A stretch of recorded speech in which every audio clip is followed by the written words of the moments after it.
Welcome to This Jungian Life.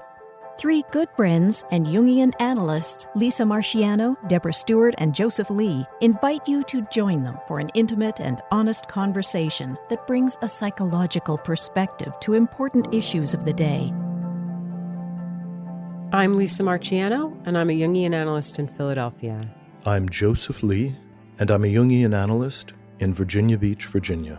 I'm Deborah Stewart, a Jungian analyst on Cape Cod.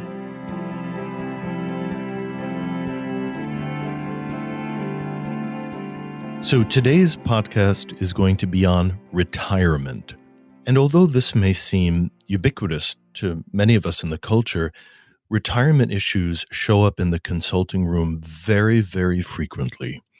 There are powerful statistics that a large percentage of people are depressed shortly after retiring, that other kinds of health concerns can suddenly skyrocket after people retire. But when they come into the consulting room, they're struggling with feelings of uselessness. They're struggling to find where the meaning is in their lives again. And on the other side, some people retire into a kind of blissful expansion of their lives. But for everybody, retirement is a very complicated transition. Yeah, and maybe the thing to start out with out of the gate is that many people can't retire, at least in the traditional sense that we think about it, because they haven't been able to save enough. And so they're looking at kind of later years having to continue to try to earn. So that's an important consideration too. The reality of modern life. Yeah. But I'd like to start just with looking at the word retirement. Oh, that's just where I am. Yeah.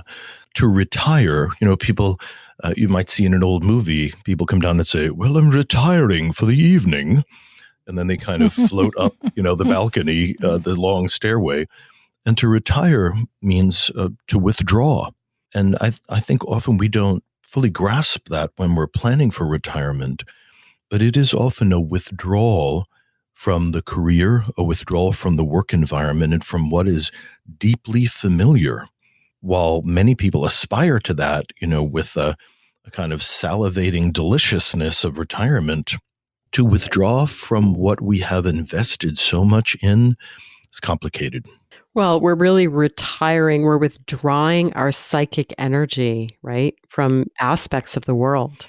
Mm-hmm. But I would like to change the whole word. I've really object to the word retirement because of all the things you just mentioned, Joseph, as if it's a withdrawal and sort of the denouement of our lives. And pick up on what you're pointing to, Lisa, as if we withdraw energy from a career or the work world in some way, where does that energy go? It leaves out the telos or the forward-moving trajectory possibilities for where that psychic energy might re-engage.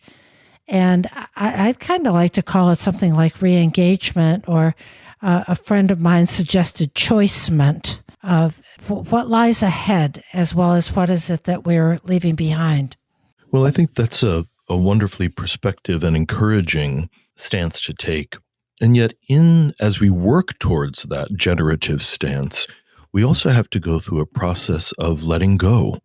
And for some people, it's as if, they have to pull pieces of their skin off in order to feel separated from their career. So one area that I'm interested in, and I listen carefully for in the consulting room, is how powerful the work persona is and how challenging it is when that must change, or there's a demand for that to change. So just as a 2-second review, the persona is an old Greek word that represented the masks. I may have just made that up, but anyway, it relates to the masks that the Greek actors would use. It had a little megaphone in it, and often they depicted the gods in very iconic ways, so everybody in the audience could recognize that. And so when Jung was thinking about how to describe the derivative personality that is co-constructed with the social environment, he thought about it as this kind of a mask. If the mask is well made, a certain percentage of our authentic self is allowed to be present, And that as that interfaces with the social environment, we also restrict ourselves substantially in order to navigate smoothly, to not have excessive conflicts with people, and also, depending on our role, to be greatly rewarded. And, after a career in a particular industry, even if it's not the same job for 40 years, we develop very specific personas. We have a way of talking. We have a way of thinking, perhaps even inflections in the voice. We have certain clothes that we're used to wearing so we can present ourselves in the work environment. We have our elevator speeches, the 2-second ways that we can tell a little story that we've kind of thought through to make sure it's not too provocative or, it's not giving too much away. All of these adjustments we make in order to be successful. So by the time we step away from that career, that mask has its own independent life that is often not suited to what's next. Right. It could be that our job, our profession has provided us with a sense of who we are and a sense of meaning and purpose, and that we feel quite lost and even empty when we retire. I mean, I remember I worked in a certain job in Washington, D.C. for a while, and it was this job that had a certain amount of cachet, and it was the kind of thing where people took my phone calls because of my position. And and then, and I could sort of get certain people on the phone because of my title, right? And I had my business card, and I had this title, and I left that job to go to graduate school, which is not, of course, the same thing as retirement, but I think I felt a little bit of that, sort of the day after I left the job. It's like I could no longer get those people on the phone. So it's a lot of our identity is very often wrapped up in what we do. And when we're meeting people, that aspect comes forward very quickly of like, people say, well, what do you do? And the person can say, oh, I'm a teacher. I'm a woodworker, any one of a number of things. And it helps us locate ourselves and other people in the world. And we do it 40 hours a week, or these days, 50 or more hours a week. And it becomes a huge part of who we are. Yeah, it's like our calling card. Mm-hmm. Absolutely. And one of the things I was thinking when you were talking, Lisa, kind of putting my good old-fashioned social worker hat on, is the loss of status. Yeah. And that's something that as social workers, we definitely track in the environment and how powerfully that affects people's self-expression and their sense of self. Right. And of course, when you lose status, the the sort of Jungian part of that is that what happens? You kind of fall into your own interior, and that is an opportunity to engage yourself. Well, that would be the greatest, the most positive outcome. But I've also had wives in my consulting room whose husbands had really, big, powerful careers, and then they retire and become the CEO of the kitchen.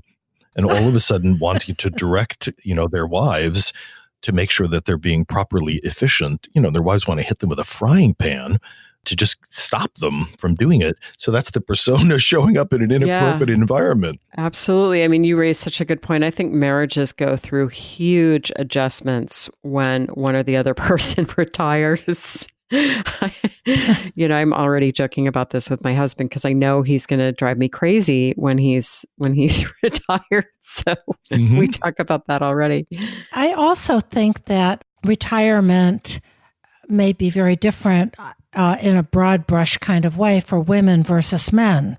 Men often have a job and a family, but women are used to having lots of different buckets that they make deposits in, of raising the kids, being active in the PTA, having a job, being the maker of the feast for Thanksgiving and other holidays, women's groups, book groups, the list goes on and on. And so I think there is a difference often for men versus women. It's a much bigger deal sometimes for a man, like your husband, Lisa, or like mine, who retired from his job in business. And then there were 10 hours a day that were suddenly available for what? And there was some supervising of me in the kitchen. Stage an insurrection. That kind of happened. Yeah, I mean, so Deb, part of what you're saying is that the loss of role may be experienced more intensely when that's the only role we have. Yes, if you had two baskets, work and family, and one of them is suddenly gone, which happens a lot in business. I mean, it's not a gradual sort of, now I'm going to work 50 hours a week, 30 hours a week, 20 hours a week. It's all or nothing very often. For women, it can be the same, but it tends not to be quite so sharply divided into just a couple of roles. Yes, I think that archetypally, the feminine prompts us to be more related to the world, to other people, and just as you were saying, Deb, to children. And men often have to be very conscious of establishing those relationships if it doesn't come naturally to them. And then they're left with this kind of, in retirement, a marauding free time. And we want to be careful not to say that this can't be a really difficult transition for women. I mean, I think another thing that happens is that women may be retiring around the same time, perhaps, that their children who are now adults are busy with their own lives and have less time for parents or don't need them as much. And I mean, I certainly have worked in my practice with women who were retired or contemplating that transition, who were struggling with it mightily. And one of the things that I see coming up around that is how difficult it can be to have a community later in life. I mean, it often takes the form of someone saying, well, I don't have that many friends, but I don't know that it's friends we're lacking often when we talk about that so much as a community, a sense of linking arms with people in a kind of shared intentionality that binds us together. And, that is often the basis of social relationships, is that we're working towards something together. We have a common purpose, whether it's we're in a club together or we're, employed together or we're, dare I say, in Jungian training together. That's what forms bonds. And when you're retired, that opportunity is not there, and it can be very lonely. And in the work environment, people are almost assigned friends. Here you are, and there's 4 people on a team, and you're just stepping right in, and there's this expectation that you guys are going to form a constructive bond. And there's probably no other environment upon retiring that you're going to show up at, even a meetup group, and there's going to be 4 people assigned to you, and you're all going to bond around some kind of a task. The work environment becomes, in many ways, a family. And people will often lament this, that they have kind of work wives or work husbands, that there's a way in which the people that they're working with, that they're seeing and talking to and talking intimately to for that 40 hours a week, sometimes much more than they're socializing with their spouses or their children. So for that to suddenly terminate is a shock to the system. And we often then try to distance ourselves from the grief and loss by fantasizing that we're all going to keep in touch, that there'll be, a big pool party in the sky, that, everyone you've ever worked with is going to attend regularly. And that does not happen. There's a real falling away from a prescribed sort of developmental path, that we have various paths kind of laid out for us. Some of them are just natural, of learning to talk and read and bond with other people and get a job and go to work. And even if you haven't loved your job, there is now no path. Now what do I do? What you said before, Lisa, kind of falling into oneself, of if those external world constructs aren't there. And perhaps there are also issues of physical limitation or disability that don't make it possible to go and do in a physical way as much as one did before. And now what? And it's a huge question. It's not something we can answer with our heads. Yeah, and I think, there's a whole question of meaning in our culture, isn't there? And part of the bill of goods that we get sold is that you can find meaning in your career, which I think is true. And many of us are fortunate enough to be able to do that. But if you don't, then you're told, well, one day retirement will come, the golden years. You'll be able to travel and play golf all the time and live on a golf course or whatever the fantasy is. And you arrive at that fantasy sometimes and find out that it's not meaningful either. Mm-hmm. And a lot of the fantasies around retirement are very regressive. I'm finally going to retire and I can just sleep all day and I won't have to do anything. And then I can just eat whenever I want to eat. And a great complaint that women will have for retired men is they'll start letting go of their hygiene. That is actually one of the number one complaints that wives have post-retirement is that their husbands become unhygienic. I didn't know that. Yeah, oh, yes. As a symbol of liberation from kind of corporate demands. Is that they let their ear hair grow? Oh, worse than that. But yes, absolutely. And by the way, some of us have that happen despite our best efforts because those terrible long hairs are translucent. You don't notice it till you're like passing a doorway and all of a sudden you can feel a sensation in your ear. Well, the other lack that there might be is also a lack of money. There are lots of people that have worked hard at all kinds of things.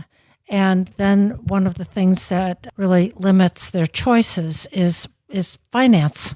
So we're talking about, there are limitations, physical limitations perhaps, and financial limitations. But what do we do now with this time that we have on our hands? And it could be just the same way as you're kind of pointing to humorously, Joseph, of just, I have enough physical ability and maybe I have enough financial resources, but I'm not motivated. I don't have the libido to seek meaning or figure out meaningful personal relationships so that I do want to get up in the morning and engage in a little self-grooming. Well, I was going to just say, I think part of the task is really about facing loss, right? There's losses all along the road in life, but there are real losses that come with the retirement stage. Mm-hmm. The loss of a role, the loss of a certain self-concept, and perhaps a loss of physical or mental capacity. And then, of course, losses, that's the age where we start losing loved ones and friends as well. And so that's a really difficult but necessary part of facing into this stage of life. And people are often surprised by that because as they're moving towards retirement, they will often start demonizing their job and devaluing it in preparation to leave. Because it's very hard to walk away from something that we feel very, very positive about. That's an almost kind of Buddhic transcendence, in order to step away. But absolutely. By the way, I hear this kind of rhetoric when people are leaving anything. They're thinking about leaving a marriage, and then all of a sudden, that last month, your spouse becomes demonic in your eyes, which kind of gives you this sense of freedom or justification to leave. So in the beginning, it feels like, I'm getting out of hell. You can, leave me alone. But then as that kind of defense system relaxes back after a month or two or three, people often do find themselves feeling both nostalgic and deeply sad, deeply grieving for what feels to have died. I think there is a grief process for a lot of these things. It's a stage of life that one has left, even if you leave it sort of incrementally and can diminish your work hours from 50 hours a week to 15 hours a week or something. There is a transition and something that we are withdrawing our libido, time, physicality, etc. from. But I'm also interested in where is it going?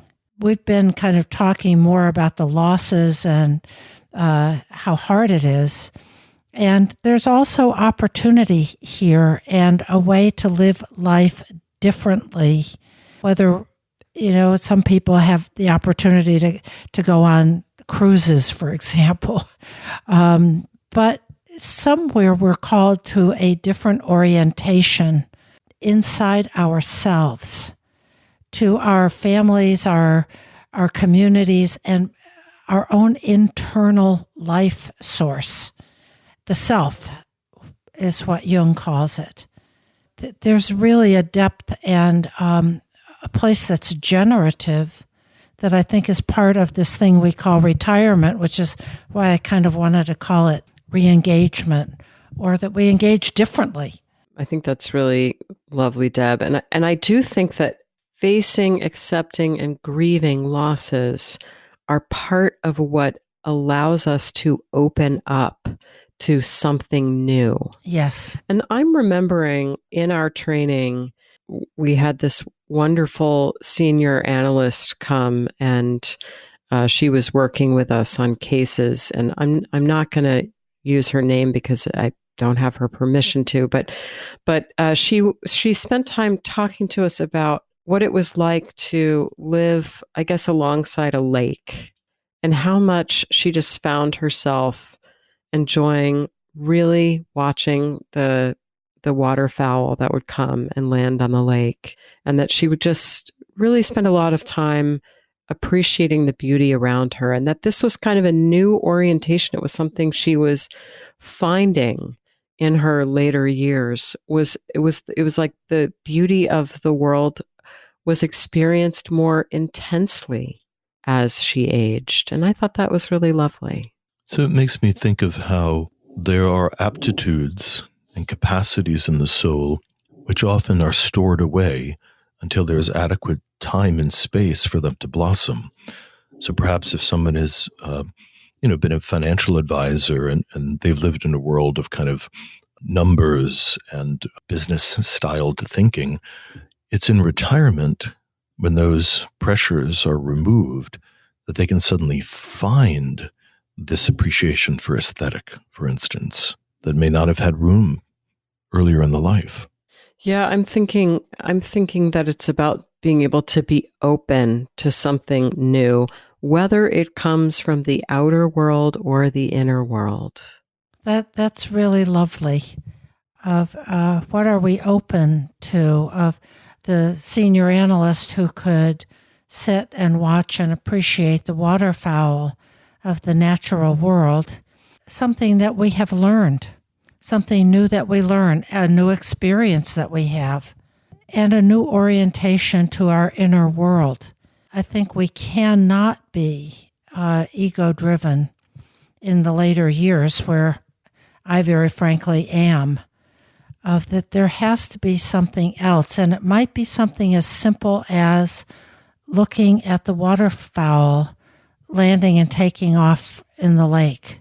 There's a relativization, as we say, a relativization of the ego, that there's something bigger, deeper, more meaningful, more beautiful than just, what I want to do and what my plan is and how I'm going to do this. And there should be something, a deepening and a sense of connection to something more than oneself. And one of the ways that is happening all the time, but often in retirement we can begin to attend to it, are simply our dreams. That every time we wake with a dream, we're carrying the memory of a generative process that has been happening inside of us. One of the challenges to remembering dreams, for me at least, and for some people, is the alarm clock. For me to be kind of stunned out of sleep with a jolt of adrenaline, that often will kind of knock a dream right out of my mind. And I find that just the luxury of waking up naturally will allow me to retain impressions from the night, and then having the luxury of time to consider that and consider it deeply, that often can give us a tremendous amount of direction and feeling about what's unfolding. Yeah, and I like that you refer to it as generative, because the psyche continues to be generative even when our bodies are not. And in this seeking for the place of generativity, at first we may not find that we have faith in it. We may even find ourselves defensive against the meaning of dreams or the meaning of these fateful circumstances that come up even in the outer world.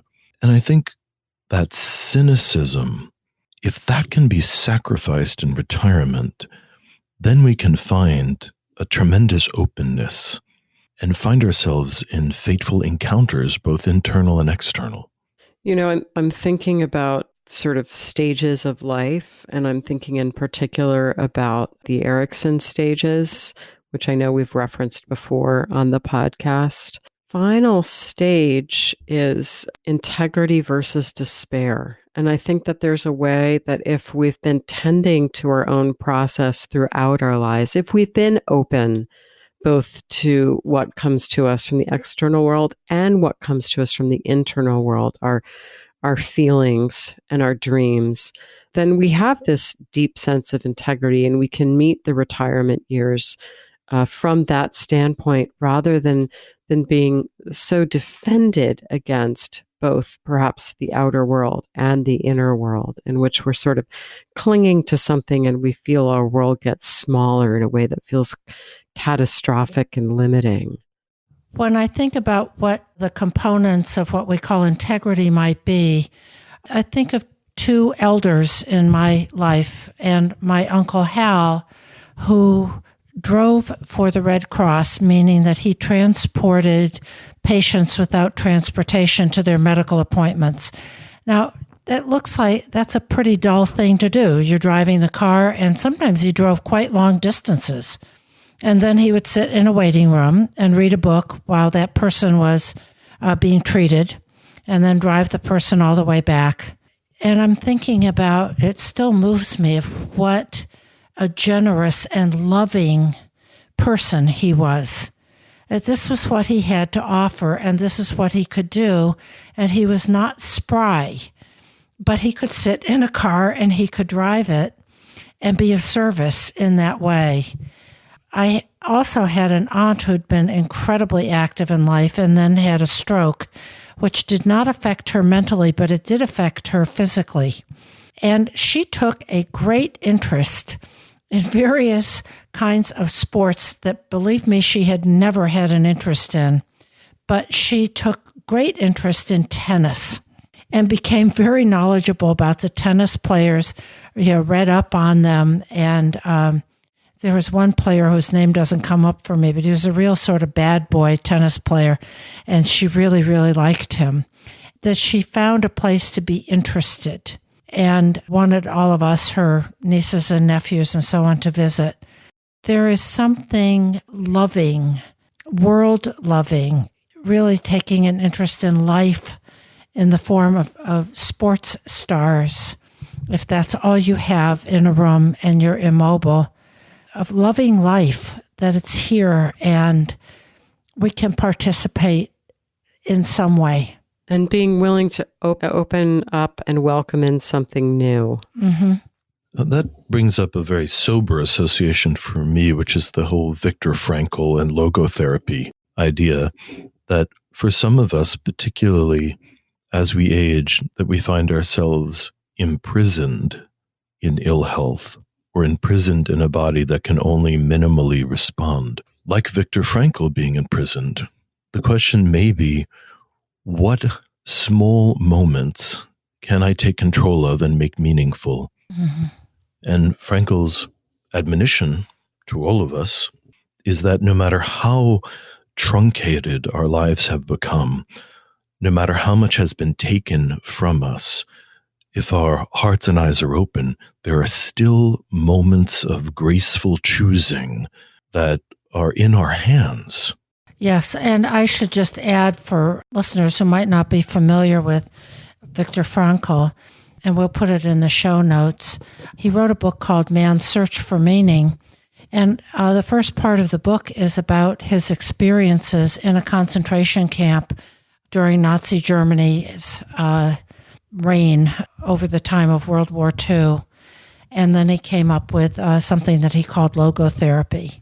But it's a very moving account of having an inner life under the most oppressive and demeaning possible circumstances. Yeah, so it seems like part of what we're pointing to is that possibly in retirement, the inner world becomes the more important stage where life happens, possibly. And that's what we would be encouraging people to perceive and even plan for. I mean, there's so much energy now around planning for retirement, and almost all of that is financial.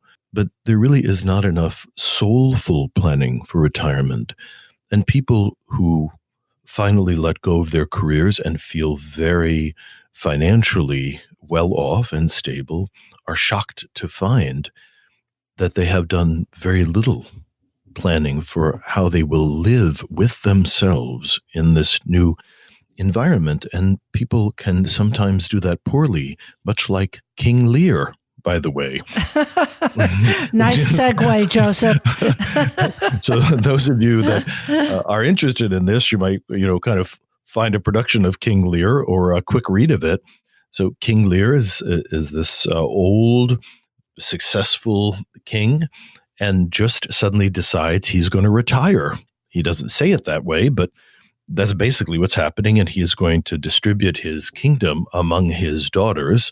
He has 3 daughters. 2 of them flatter him extensively, and the third simply says, "I love you as much as a daughter loves a father." And that's not really exciting enough for Lear.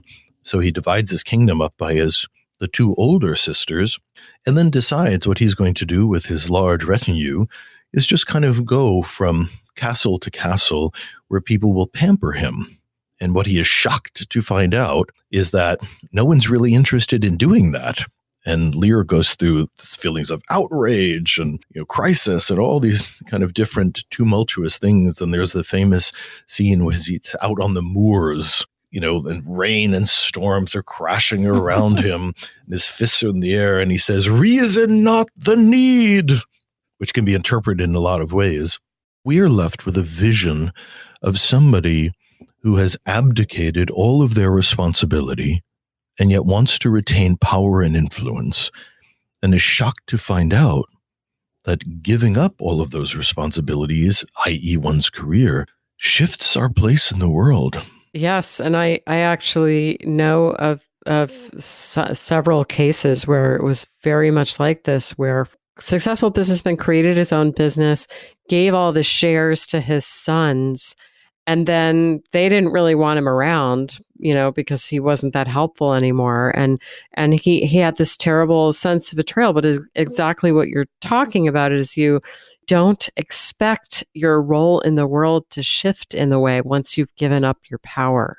So it seems to me that what we're saying here is that as one looks ahead toward a time when you will not have a title and a business card or corporate shares of something, that issues of the heart are very, very important. Your own relationship with your family, your community, others, and your relationship with yourself. And if you have put all your proverbial eggs into career, status, material acquisitions of one kind or another, it could be like King Lear, who is terribly impoverished, or like your businessman person that Lisa, who was surprised and empty. Now, as a counterpoint to the distress of King Lear, there's a wonderful myth that's recorded in Ovid's Metamorphoses, and it's under the story of Baucis and Philemon. And there's a very substantive poetic telling of it. But in a nutshell, Baucis and Philemon are an elderly couple who live in a small thatched cottage, living very simply with the small number of things that they have. Jupiter and Mercury, or Zeus and Mercury, are traveling the country roads, curious about how human beings are living and also testing their hospitality. Zeus and Mercury come to the door, knock on the door, and ask for a place to stay. And Philemon and Baucis are amazingly gracious, and they scrub the rough wooden table with herbs to scent it and take out their kind of ancient, ornate tablecloth, they rake the coals and set the fire roaring. And then they take all the small bits of food that they have to share graciously with these gods. And the warmth and kindness that they are able to generate so moves the gods that small miracles begin to happen. The wine jug spontaneously refills, and Baucis and Philemon realize that they're in the presence of gods. And the gods are moved by how profoundly generative and generous these old souls are, and create a temple on the location of their homes, having Baucis and Philemon take the tending role of the temple. And as they age towards death, the gods transform them into two trees, growing side by side with their boughs intertwined. So this is a lovely contrast here, really, between do we want to be in the position of King Lear, which of course we don't, feeling bereft, betrayed perhaps, or in this generative place that Baucis and Philemon were, and tending the temple of the god, that they had a god as an internal kind of energy and relationship. Do we have a god whose temple we can tend? Yes, and there's the image of the wine jug that just refills. It's a lovely image of, the nature of the unconscious, that there's always more. And I think in a modern society, which is marked so much by consumerism, and so much of the concern in retirement for many Americans is, how will I afford the level of consumption that I enjoy, or that I imagine that I will enjoy? And in this tale of Baucis and Philemon, the primary value is generosity and engagement and kindness and openness. Yes, so much of the image of retirement is about, as you were saying, Joseph, consumption and a certain lifestyle. And a successful retirement includes these elements, of travel and second homes and golf courses or whatever it is. That's our image, or we finally get a yacht or whatever it is. Consuming experiences. Mm-hmm.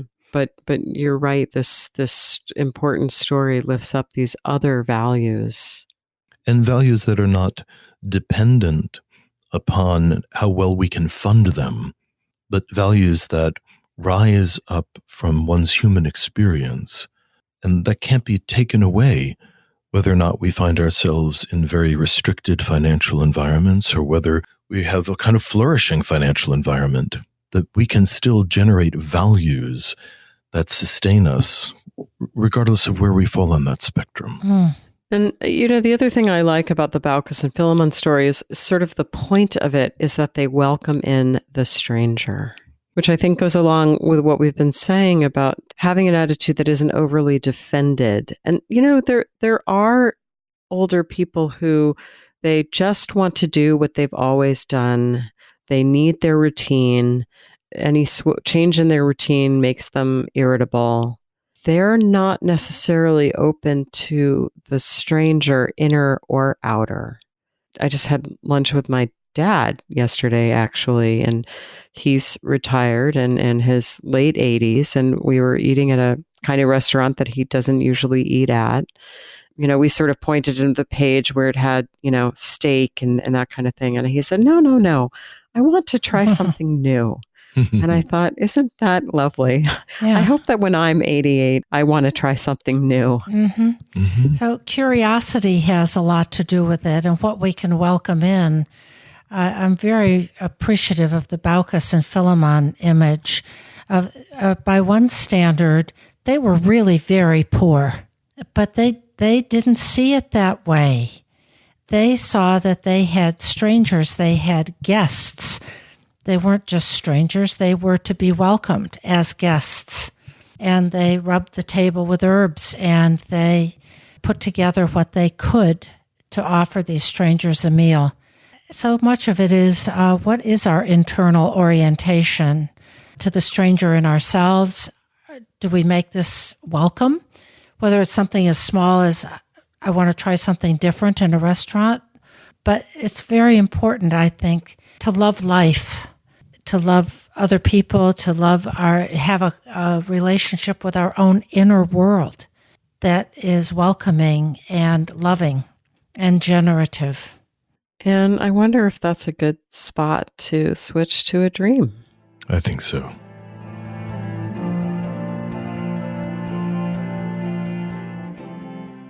Hi, this is Joseph from This Jungian Life podcast. Lisa, Deb, and I have been deeply moved by your responses to our work. Producing, editing, and distributing it involves substantial expenses, and now we need your help. Please stop by our website, thisjungianlife.com, and click on the heading Be Our Patron. You'll be redirected to our Patreon funding page. Patreon helps creators connect with people who believe in projects like ours. There, you can sign up with your credit card to support us with as little as $1 a month. And at higher levels of support, we'll provide special episodes, behind-the-scenes photos and stories, and a chance to join a select pool of listeners for dream interpretations. Thank you.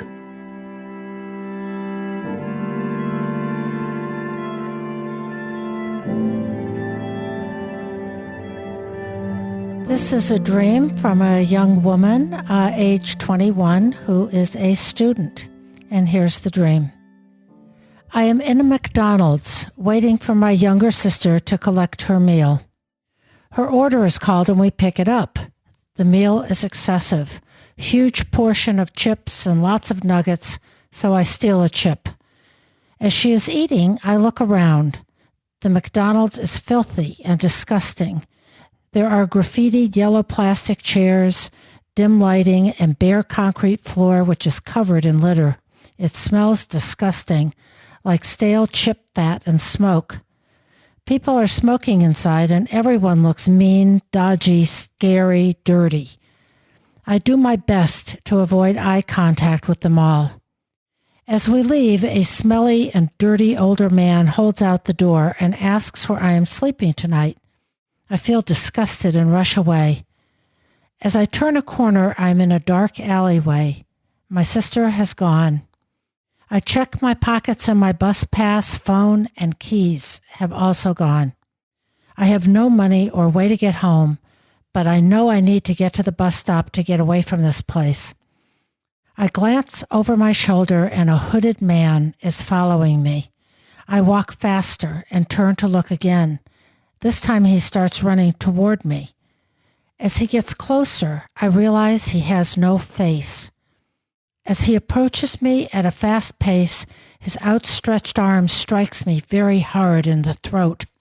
The pain felt so real I jolted awake, heart racing and panting. And for context, she explains that she was on a holiday visiting her uncle and sharing a bedroom with her little sister. And the hotel was nice. The holiday was 3 weeks before her exams at college. And she felt stressed because she was avoiding a revision. And she was also going through a rough patch with her long-term boyfriend. And she said that her main feelings in the dream were that she was scared, it was dirty, unsafe, anxious, and she felt on edge. So this is quite a dream of one bad thing after another happens. Well, I just want to add that she mentions something else right there at the end. She tucks it in and says that she has struggled with anorexia for a long time, and that historically, when she eats at fast food or McDonald's, she feels very ambivalent, and it feels extremely complicated for her, and she might, in fact, only eat one chip, and that's all she would eat. Okay. So I think this is a really extraordinary dream that unpacks that inner ambivalence about food and really opens up this dialogue about this kind of anorexic consciousness. It's really, I mean, thank you, dreamer, for sending this in. This is extraordinary. Yeah, I have somewhat the same feeling. It's really rich. I mean, one of the things that is remarkable about it is it's so full of sensory detail, the smells and all the specific images. It's really very vivid, isn't it? Yeah, it feels as if the whole setting is contaminating. Or contaminated with some atmosphere that the psyche generates in response to perhaps hunger, or perhaps even just the gesture of eating food. That if we could imagine, it's so descriptive that somebody would feel like that every time they put something in their mouth to eat, that the incredible aversion that would generate, it really evokes a mood, a really awful mood. There's so much disgust, right? That's the really strong feeling in the first part of the dream. And it's sort of like disgust at what? Mm-hmm. Right? So there's some way in which this shows shadow, Mm-hmm. some part of us that is revolting in a dream like this. Can you say more about that? I think that what food perhaps carries for someone with anorexia, or some of these dream images carry, is that in us which feels disgusting. And that's, sort of shadow content. So these people are dirty, they're dodgy, they're smoking. So somehow these are all qualities that feel unacceptable to the consciousness of the dreamer. I found myself in that first half of the dream thinking about the negative mother complex. And if we were to think of the McDonald's restaurant as the kind of generative, in object relations, they would call it the breast, the place that we go to receive nourishment, and this aversion to the body of the mother. It's almost as if I could imagine her as a child coming to the mother and even finding the scent of her mother kind of repugnant for some mysterious reason, or maybe some concrete reason for that matter. Well, McDonald's, in spite of the fact that they're the golden arches to look a little bit like breasts, perhaps, that is not a very good image for a mother, is it? No. That's not good nourishment. So the quality of the nourishment here is really suspect. Yeah, it's psychologically decrepit. It's psychologically decayed. There's a putrefaction in the first part of the dream that's so visceral. Or it at least appears that way to the dream ego. Exactly. Now, if this dreamer had not provided us with that biographic detail about struggling with anorexia, I wonder how else we might see this dream. Certainly the place of feeding, of nurturing, that mother image is repugnant. It doesn't feel like good mothering, good nurturing, good substance to take in. It feels really awful. But when she leaves, things go from bad to worse. Mm-hmm. There's a real change. There's a real change. Her bus pass, phone keys have gone. She doesn't have any money. Her sister has disappeared. So that's pretty awful. She just needs to get to the bus stop. But then she finds that she's followed by this hooded man who overtakes her, and his outstretched arm strikes her in the throat. So, of course, a throat is a place where, when we swallow, things go through our throats. But a throat is much, much more than that. We speak from our throats. It connects our head, sort of thinking functions and, cognitive or conceptual stuff with our bodies. And it seems very significant that is the body place that is affected. I'm going to sort of just layer stuff on top of that, Deb. Okay. I would be curious about the sister. I would like to know more about the sister in the dream. Is the sister eating the meal? Does the sister notice the disgusting stuff? Many times siblings in dreams, especially same-sex siblings, can stand in for a kind of a shadow figure. So I'd be curious about the nature of the relationship with the sister and what are the qualities the sister has. We don't know much about her, right? It's there's sort of a neutral feeling about it, but the sister seems to be allowed to eat the food, whereas the dream ego can't. Mm-hmm. Exactly, that she could hold that positive potential for a different relationship to the food and the mother.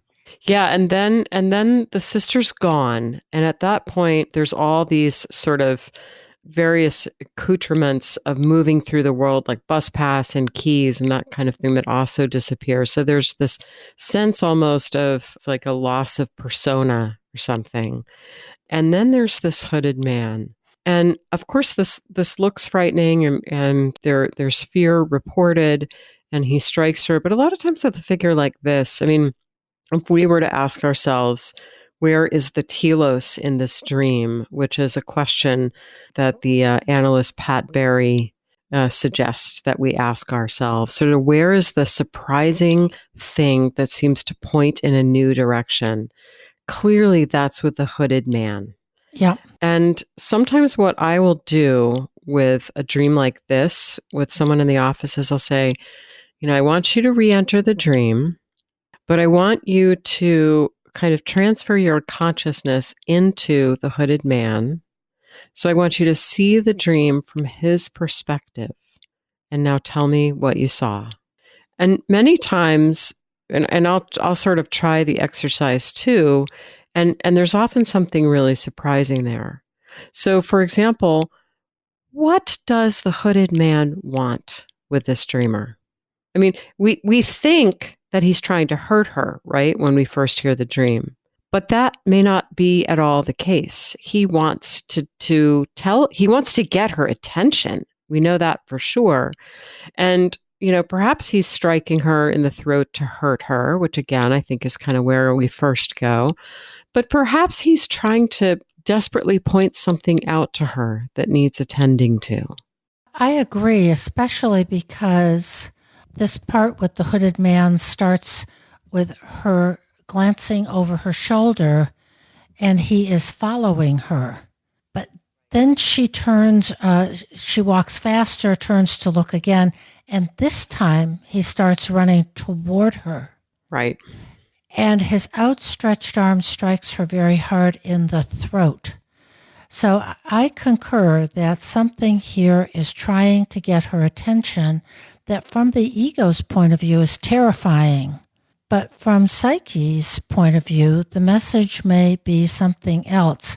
And I often find with people that our shadow elements, those parts of ourselves that we really find disgusting and squirmingly uncomfortable, kind of knock on the door, and then they knock harder and longer, and then they pound on the door, and finally they just kick the door in. And I'm thinking of this man very much like that I've maybe tried lots of ways, he's saying, to get your attention, and now this time I have to really do something dramatic.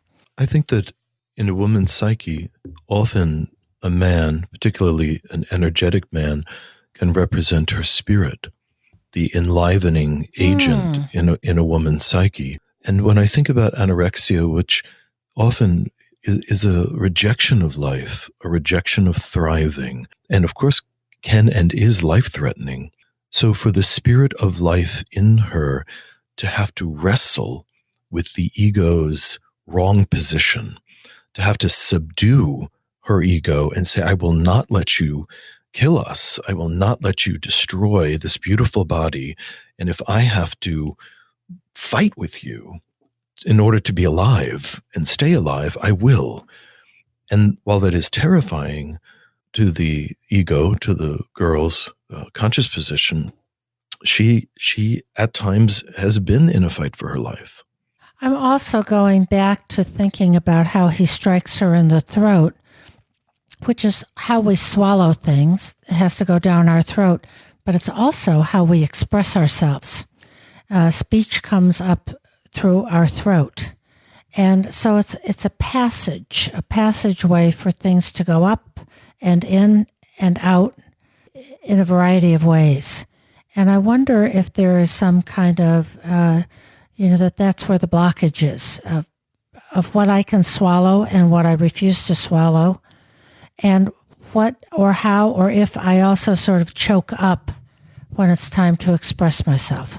In addition, I'd like to bring in this kind of obscure Hermetic association to the throat. So the Hermetic tradition comes from this blending in antiquity of many different mystery religions that happened in Alexandria at the thriving of that city.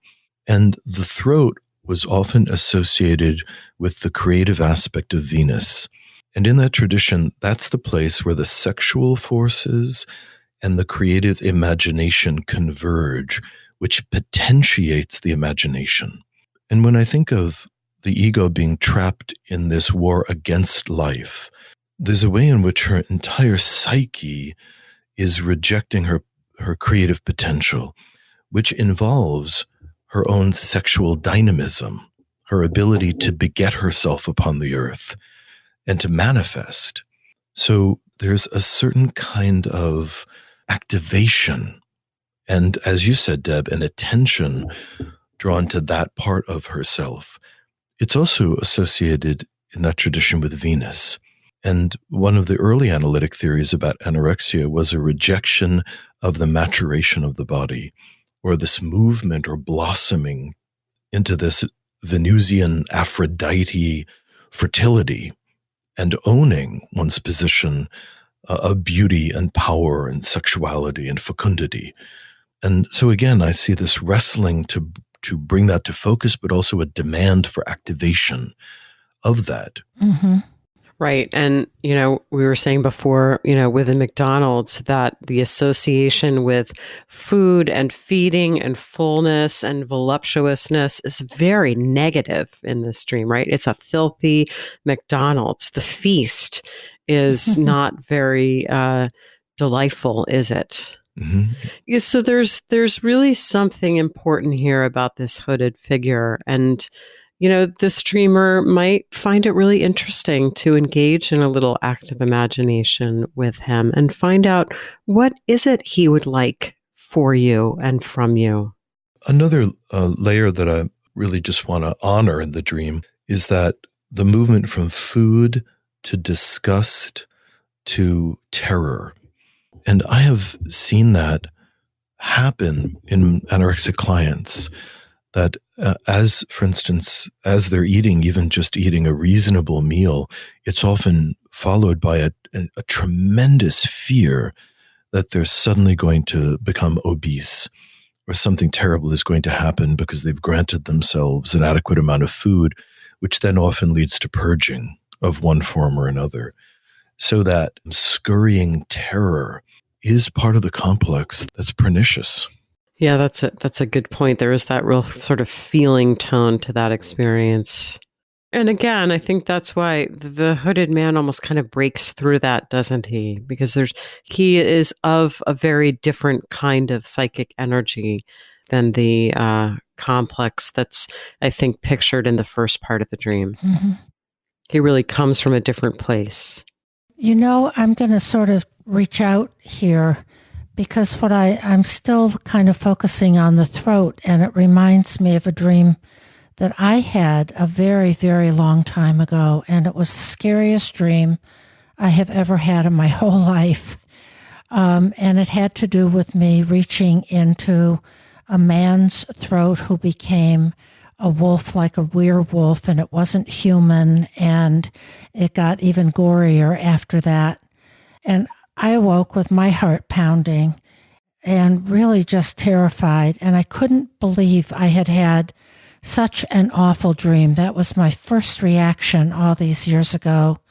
And over time, working with this dream and how this horrible thing could have happened with lots of horrible bloody gore and so on and so forth, I realized it really was the first appearance in psyche, my psyche, of what in Jungian terms we would label the negative animus, of something that was trying to get my attention, and it certainly succeeded, and put me, in my case, and put me in touch with my aggression, which had been denied, tamped down, and relegated to the depths of my unconscious.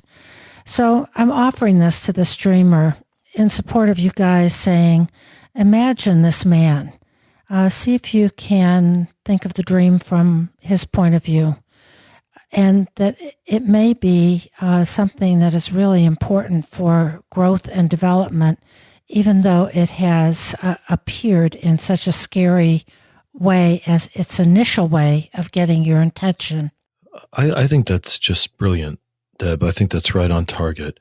And I can think of one clinical situation with an anorexic client, and the turning point for her really was an explosion of violent rage during one of the sessions, which frightened me, actually. And as we contended with that in the room, I think while it brought up a whole range of feelings for both of us, that was the place where she began to radically improve. Mm-hmm. And that maybe feels like a good place to leave it for today. Yes. Yes.